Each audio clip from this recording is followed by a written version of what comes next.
আমাদের ব্যবসা তো ভালোই চলছে। বন্ধ হয়ে যাওয়া যে দুর্গাপুজো সেটা আবার চালু করেছে।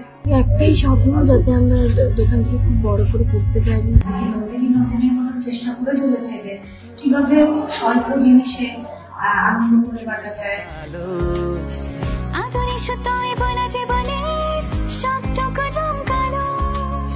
নমস্কার, আমি আপনাদের প্রিয় নন্দিনী। আপনারা তো সবাই আমাকে চেনেন, ভালোবাসি। নন্দিনীর ইচ্ছেতে আমাদের বাড়ি 5 লাখ দোকান ওপেন হয়েছে, যেটা গীতবিতানের বহুকালের পুরনো ছিল। গীতবিতার নামে যে বাদ্যযন্ত্রের দোকান, খুব শখ করে দোকানটা খুলেছি আমরা, গীতবিতানের বাজনার দোকানটা। অনেক কিছু চেষ্টা করে, আপনারা তো দেখেইছেন কিভাবে কমলিকা মানে ম্যামের কাছ থেকে লড়াই করে সবাইকে মানিয়ে গুছিয়ে, বাবা মাকে মানিয়ে গুছিয়ে আমি বাজনার দোকানটা খুলতে পেরেছি। এবার শুধু লড়াই হচ্ছে যে ইচ্ছে যে বন্ধ হয়ে যাওয়া যে দুর্গাপুজো সেটা আবার চালু করেছে।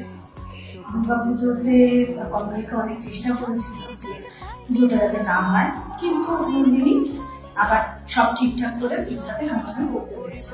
তার পরবর্তীতে এখন পরিকল্পনা হচ্ছে লক্ষ্মী পুজো। লক্ষ্মী পুজোটা কি করা সম্ভব? টাকা পয়সা নিয়ে সমস্যা, তার মধ্যে কমলিকা আবার ফ্যামিলিটাকে ভাগ করার পার্টে করার চেষ্টা করছে, যাতে কমলিকা যেহেতু বাড়িটা চালায় সে খুব সমস্ত টাকা পয়সা দেয়। সে বলছে না, এভাবে নন্দিনী জিতে যেতে পারে না, সেখানে কমলিকার দলে আর কি সবাইকে থাকতে হবে, তার কথা শুনতে হবে।